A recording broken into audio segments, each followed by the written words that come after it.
Good morning students. Previous lecture के अंदर हमने जो हमारा जो चैप्टर थर्ड है रैशनल नंबर वो कंप्लीट किया था।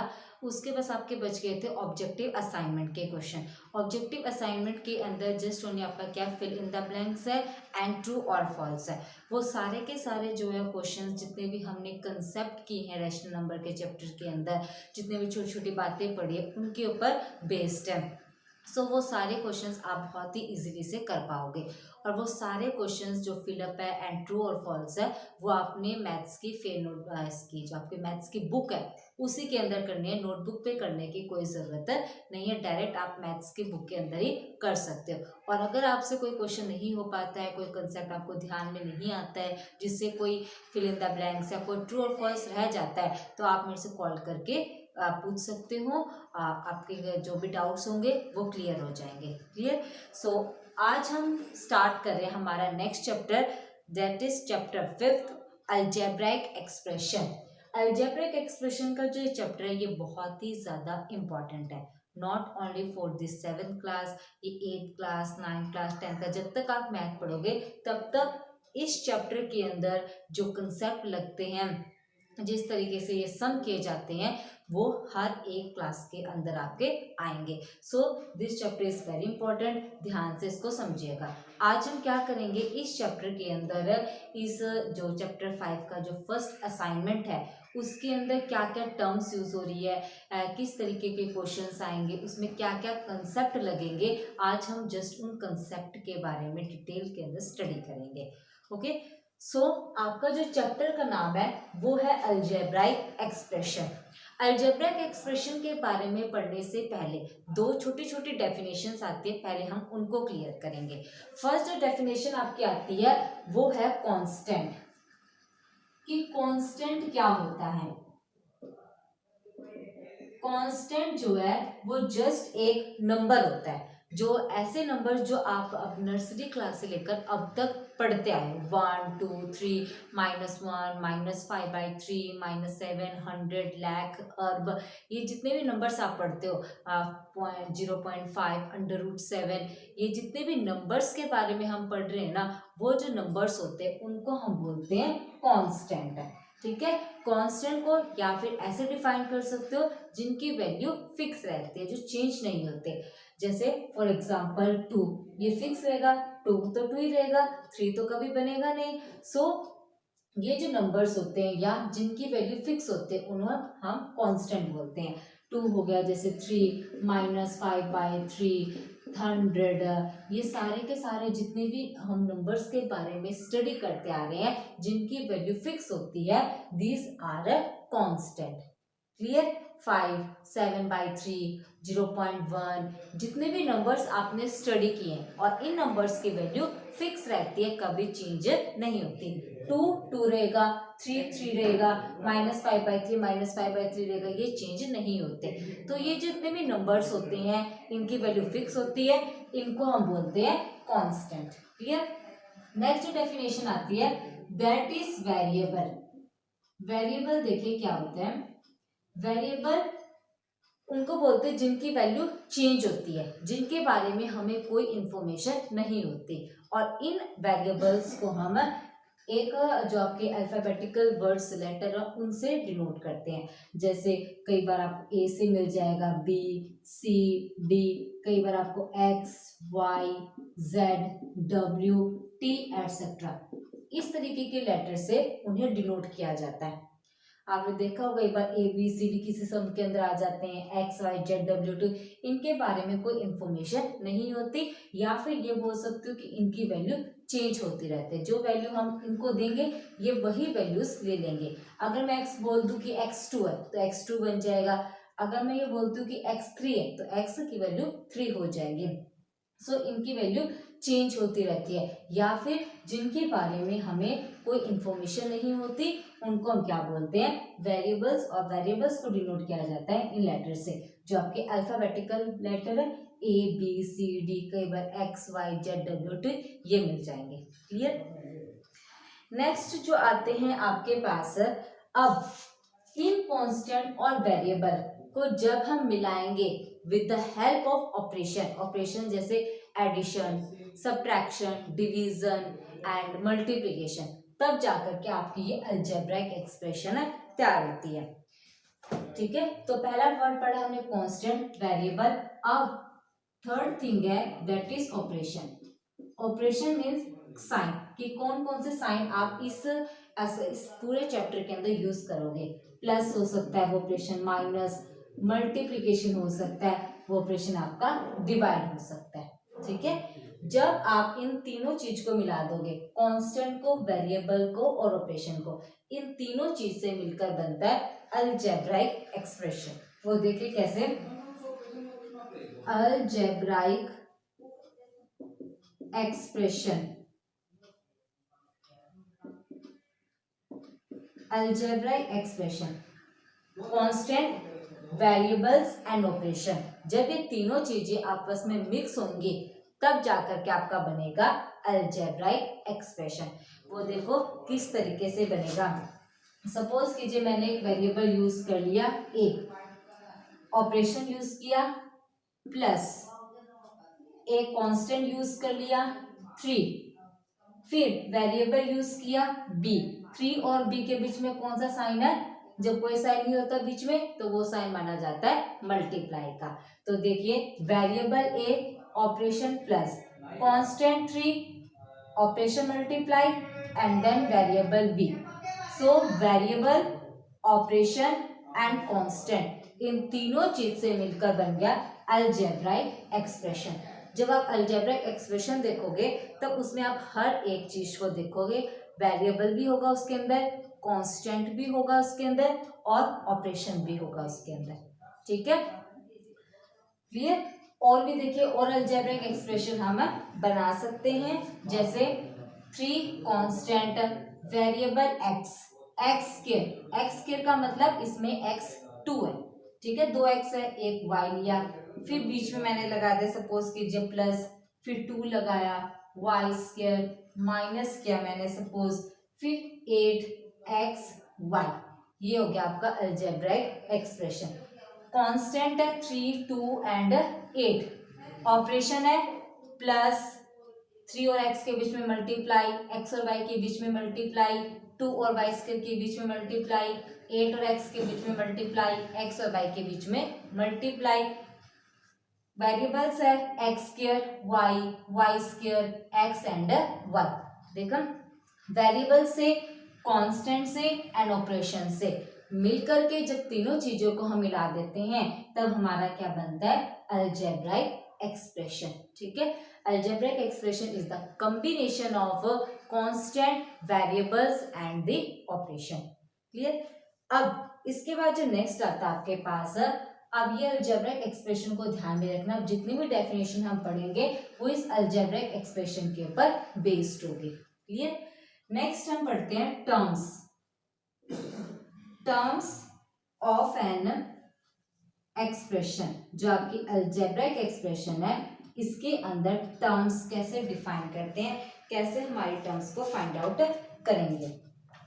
ये देखिए सपोज कीजिए मैंने यही अलजेब्राइक एक्सप्रेशन उठा ली, 3x square plus 2y square minus 8xy, ये मैंने ले ली हमारे अलजेब्राइक एक्सप्रेशन। इसमें कांस्टेंट है, वेरिएबल्स है और ऑपरेशन भी है, तीनों का कॉम्बिनेशन है। So this is algebraic expression. इस अलजेब्राइक एक्सप्रेशन में हमें फाइंड आउट करना है कि टर्म्स क्या होती है। तो टर्म्स फाइंड आउट करने के लिए आपने बस 2 ही ऑपरेशन देखने हैं, एक प्लस का ऑपरेशन और एक माइनस का ऑपरेशन। यहाँ है प्लस का ऑपरेशन और यहाँ हो गया आपका माइनस का ऑपरेशन। ठीक है, सो टर्म्स क्या होती है, इस प्लस से पहले जो लिखा हुआ है क्या है इसके अंदर, 3x स्क्वायर, तो एक होगी ये वाली टर्म। ठीक है, इस प्लस के साइन से पहले 3x स्क्वायर है, उसके बाद कोमा, उसके बाद आपके पास ये माइनस का साइन है, माइनस के साइन से पहले क्या है, 2y स्क्वायर है, और 2y स्क्वायर किसका है, प्लस का, प्लस का। 3x स्क्वायर के आगे कोई साइन है, कोई साइन नहीं होता तो प्लस का साइन होता है। उसके बाद 8xy के बाद में कोई साइन है, कोई साइन नहीं है तो प्लस का साइन है। सो इस प्लस के साइन से पहले क्या है, 8xy है, और 8xy के आगे कौन सा साइन है, माइनस का साइन है। तो ये हो गई आपकी टर्म्स। टर्म्स क्या होती है, किसी अलजेब्राइक एक्सप्रेशन के अंदर जो प्लस का ऑपरेशन है और जो माइनस का ऑपरेशन है, उससे पहले जो भी चीजें हैं, वेरिएबल्स हैं, कांस्टेंट है, उनको हम बोलते हैं टर्म्स। ठीक है, टर्म्स को आप इस तरीके से भी डिफाइन कर सकते हो, the part of an expression which are added to form the expression. Expression का वो पार्ट जो क्या बनाता है, एक्सप्रेशन बनाता है। ठीक है, प्लस का ऑपरेशन है और एक माइनस का ऑपरेशन है। इससे पहले, प्लस से पहले 3x के आगे कोई साइन नहीं, कोई साइन नहीं है तो प्लस का साइन, उसके बाद माइनस का साइन उठाना है। माइनस के साइन से पहले है 2y² और 2y² के आगे कौन सा साइन है, प्लस, तो ये प्लस का साइन। फिर 8xy के बाद में कोई साइन नहीं, कोई साइन नहीं होता तो प्लस का साइन होता है। इस साइन से पहले है 8xy और 8xy के आगे माइनस का साइन है, सो ये माइनस का। तो इस अलजेब्राइक एक्सप्रेशन में 3 टर्म्स हो गई। First term 3x², second term 2y² and third term is -8xy। ये हो गई इस अलजेब्राइक एक्सप्रेशन की टर्म्स। एक और हम एग्जांपल लेते हैं, उससे भी हम टर्म्स फाइंड आउट करते हैं। जैसे सपोज कीजिए मैंने एक अलजेब्राइक एक्सप्रेशन ले ली है, 8 constant minus operation x variable, then operation, उसके बाद अगेन वेरिएबल। इसके अंदर हमें टर्म्स फाइंड आउट करने की, क्या क्या इसके अंदर टर्म्स है। तो टर्म्स को लिखने से पहले एक तो ये देखना है, ये हो गया आपका माइनस का ऑपरेशन, इस माइनस के ऑपरेशन को देखना है, और एक इस प्लस के ऑपरेशन को देखना है। माइनस के ऑपरेशन से पहले क्या है, 8 है, 8 के आगे कोई साइन है, कोई साइन नहीं है तो प्लस का साइन है, ये हो गया प्लस का साइन। उसके बाद नेक्स्ट इस माइनस के साइन को देख लिया, ये माइनस का साइन का काम हो गया खत्म। अब इस प्लस के साइन को देखते हैं। प्लस के साइन से पहले x है, ये x लगा दिया। अब x के आगे कौन सा साइन है, माइनस का साइन है तो माइनस का साइन, इसका भी काम हो गया खत्म इस प्लस के ऑपरेशन का। y के बाद में कोई साइन है, कोई साइन नहीं है तो प्लस का साइन हो गया। ठीक है, तो इस प्लस के साइन को हम बाद में रब कर देते हैं। सो इस प्लस से पहले क्या है, y है, और y के आगे कौन सा साइन है, प्लस का साइन है, सो ये प्लस का साइन। सो इसके अंदर अब कौन कौन से आपके टर्म्स बन गए हैं वो देखिए। इसमें टर्म्स बन गया 8 -x और y टर्म्स बन गया। प्लस का साइन लगाओ या ना लगाओ ये क्या होता है आपका ऑप्शनल होता है। ठीक है, सो हम बाद में क्या करते हैं, इस प्लस के साइन को रब कर देते हैं, लेकिन माइनस का साइन एज इट इज रहता है। सो इसके अंदर भी कितने टर्म्स बन गई, आपकी 3 टर्म्स बन गई, 8, ये माइनस का x और ये y। इसके अंदर 3 टर्म्स बनी थी, एक term 3x², second term 2y² और थर्ड टर्म 8xy, और आगे साइन था इसका माइनस का, सो ये माइनस का साइन। क्लियर। टर्म्स क्या होती है कि वो एक्सप्रेशन किस चीज से मिलकर बना है, उस एक्सप्रेशन के अंदर जितने भी पार्ट्स हैं वो पार्ट्स टर्म्स कहलाते हैं।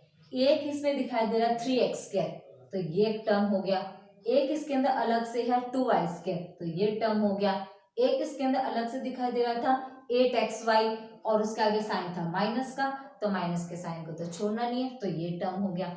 इस अलजेब्रिक एक्सप्रेशन में एक अलग से है 8, फिर ऑपरेशन आ जाता माइनस का, फिर नेक्स्ट टर्म है x लगाया, x के आगे माइनस का साइन था तो माइनस का साइन लगाया, एक अलग से इसके अंदर पार्ट है y, एक अलग से हमने लगाया y, तो इसमें 3 टर्म्स बन गई, 8 -x और y, इनको बोलते हैं टर्म्स।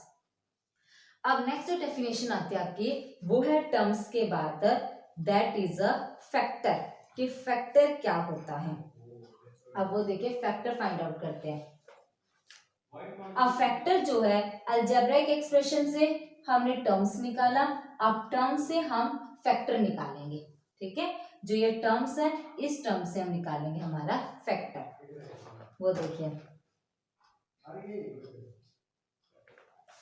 कैसे निकालते हैं।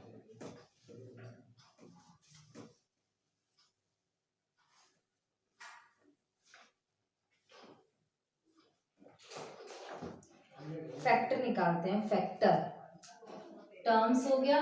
नेक्स्ट डेफिनेशन है दैट इज द फैक्टर। अब फैक्टर निकालने के लिए वही हम इसी अलजेब्रिक एक्सप्रेशन का यूज कर रहे हैं। अलजेब्रिक एक्सप्रेशन है 3x² plus 2y² minus 8xy। अब हम यहां से निकालेंगे हमारे फैक्टर, और फैक्टर को निकालने के लिए हम यूज करेंगे हमारे टर्म्स का। तो पहले टर्म्स निकलेगी और उसके बाद फैक्टर निकलेंगे। ठीक है, तो हम इसको ना एक डायग्राम की हेल्प से बना सकते हैं और उस डायग्राम का नाम होगा ट्री डायग्राम। सो सबसे पहले इसमें देखिए कि कौन कौन से टर्म्स हैं। पहले हम निकालते हैं हमारी टर्म्स। कौन कौन से टर्म है? यहां पर पहली टर्म 3x² अलग से, ये एक आपको दिखाई दे रहा है 3x²। उसके बाद नेक्स्ट टर्म क्या दिखाई दे रही है इसके अंदर अलग से? 2y²। 2y² इसका एक पार्ट है। उसके बाद क्या है इसके अंदर? 8xy। 8xy, और 8xy के आगे कौन सा साइन है? माइनस का, इसलिए हमने लगाया माइनस का साइन।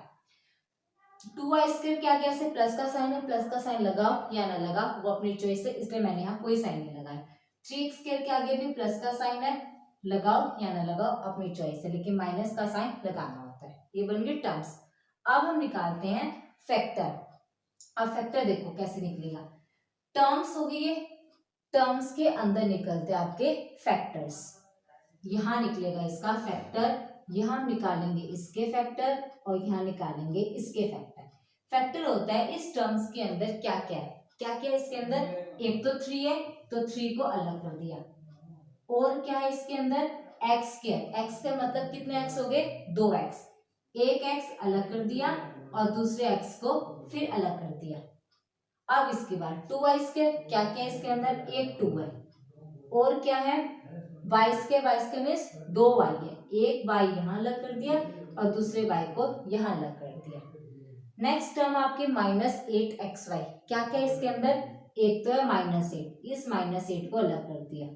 और क्या है इसके अंदर? x, इस x को अलग कर दिया। और क्या है इसके अंदर? एक y, इस y को अलग कर दिया। ये हो गया आपके फैक्टर्स।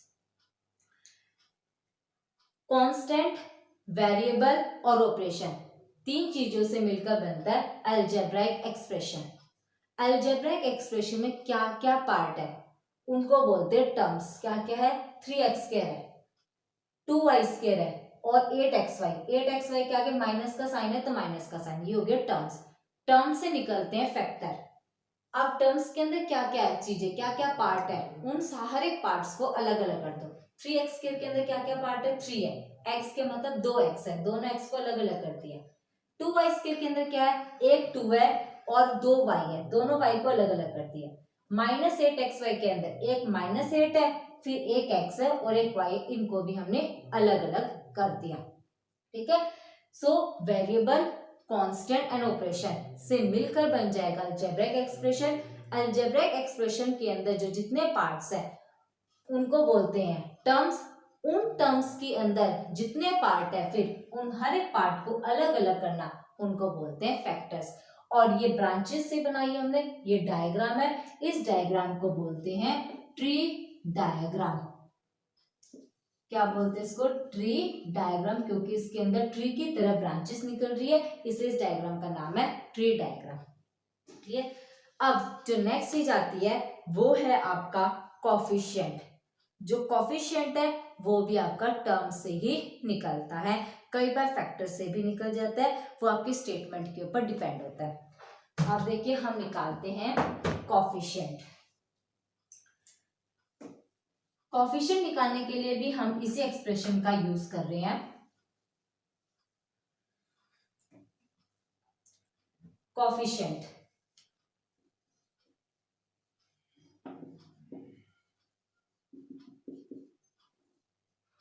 क्लियर? कोफिशिएंट क्या होते हैं?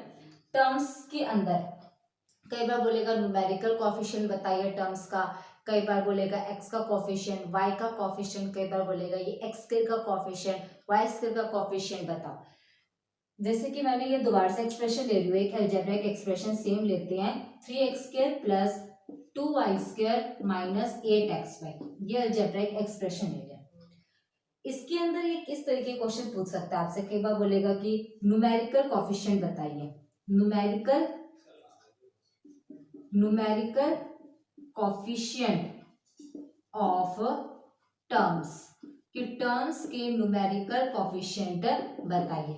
कई बार ये पूछ सकता है, कई बार ये बोलेगा कि कोफिशिएंट बताइए, कोफिशिएंट ऑफ एक्स, एक्स का कोफिशिएंट बताओ, कोफिशिएंट ऑफ बोलेगा वाई का बताओ, कोफिशिएंट ऑफ ये बोल सकता है एक्स स्क्वायर का बताइए, कोफिशिएंट ऑफ वाई स्क्वायर का बताइए, या कोफिशिएंट ऑफ एक्स वाई का बताइए। कैसे भी क्वेश्चन पूछा जा सकता है। तो देखिए सबसे पहले न्यूमेरिकल कोफिशिएंट ऑफ टर्म्स, की टर्म्स की न्यूमेरिकल कोफिशिएंट, इसने ऑफ टर्म्स बोला है, टर्म का पर्टिकुलर नाम नहीं लिया, किस टर्म का बताना है, किसका बताना है, इसका बताना है। ऑफ टर्म्स बोला है, हर एक टर्म्स की न्यूमेरिकल कोफिशिएंट। तो टर्म्स इसके अंदर 3x², 2y² और -8xy, ये टर्म्स है, इनका न्यूमेरिकल कोफिशिएंट, कोफिशिएंट का मतलब होता है इन टर्म्स के साथ जो न्यूमेरिकल वैल्यू लगी हुई है, मतलब जो नंबर लगा हुआ है ना, वो नंबर बताना है। कोफिशिएंट का मीनिंग क्या होता है, ऑफ टर्म्स का बताना है। टर्म्स 3 है इसमें, 3x² 2y² और -8xy।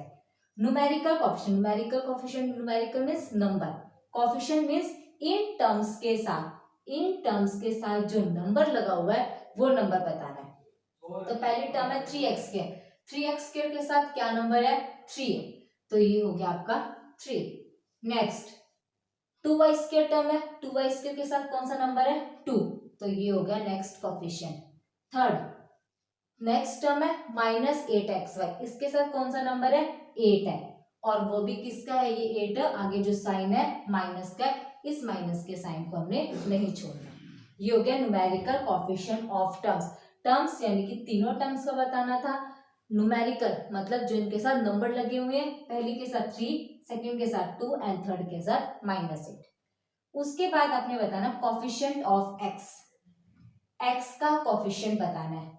इस टर्म के अंदर 3x² मतलब x² है, लेकिन x इसके अंदर नहीं है, ये x² है, this is not an x। Next के अंदर 2y², इसमें भी x नहीं है। थर्ड टर्म के अंदर जो -8xy है, इसके अंदर है आपका x है, ठीक है। तो x का कोफिशिएंट x है, ये हो गया आपका बीच वाला। इस x को छोड़ के बाकी जितनी भी चीजें इसके साथ लगी हुई है ना, वो होगा आपका x का कोफिशिएंट। तो x के अलावा क्या चीज है, आगे -8 है और पीछे y है, ये हो जाएगा आपका x का कोफिशिएंट।